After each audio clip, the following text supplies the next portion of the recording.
নমস্কার বন্ধুরা, দেখুন আজকে একটা রান্নার রেসিপি নিয়ে চলে আসছি। এই যে জল দেখছেন জামে, আর কতগুলো পাকা আম নিয়েছি।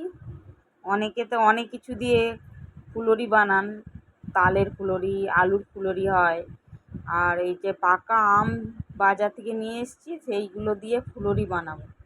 আমের ফুলুরি কিভাবে বানাচ্ছি আপনারা পুরো ভিডিওটা অবশ্যই দেখতে থাকুন বন্ধুরা। এখানে আগে থেকে সুজি 200 গ্রামের মতন মিশিয়ে রেখেছি। তারপরে আমটাকে কেটে নেব। আমটাকে কেটে ওর অংশটাকে, আমের যে ভিতরের অংশটাকে, ওগুলোকে তুলে মিশ্রণ করে নেব ওর সঙ্গে। বেশি কোনো সময় লাগে না, খুব কম সময়ের মধ্যে। দেখুন বন্ধুরা, আমটাকে চামচ দিয়ে আমি তুলে সুজিকে ভিজিয়ে রেখেছিলাম, আগে বলেছি। তা দারুণ লাগে খেতে। আর ময়দা এখানে 1 কাপ মতো নিয়েছি, 250 গ্রাম সুজিতে 1 কাপ পুরো ময়দার লেগেছে।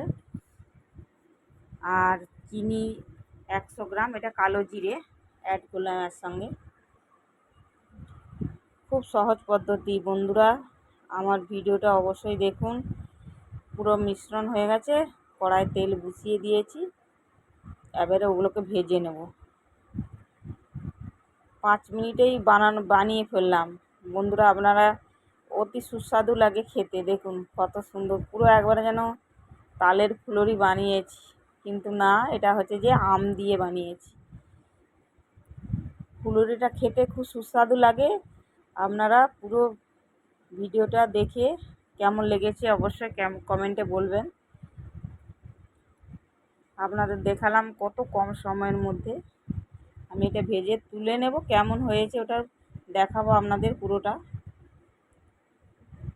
আর পুরো ভিডিওটা দেখার পর ভালো লেগে থাকলে অবশ্যই একটা সাবস্ক্রাইব করবেন, বন্ধুদের অনুরোধ রাখলাম। আমার ভাজা পুরো লাল লাল, দেখুন। কে বলবে এটা কিসের ফুলুরি বানিয়েছি। ভাজা হয়ে গেল, এগুলাকে তুলে নেব এবারে। ও তো সহজ পদ্ধতি, যখন মনে করবেন আপনারা এইভাবে বানিয়ে ফেলবেন।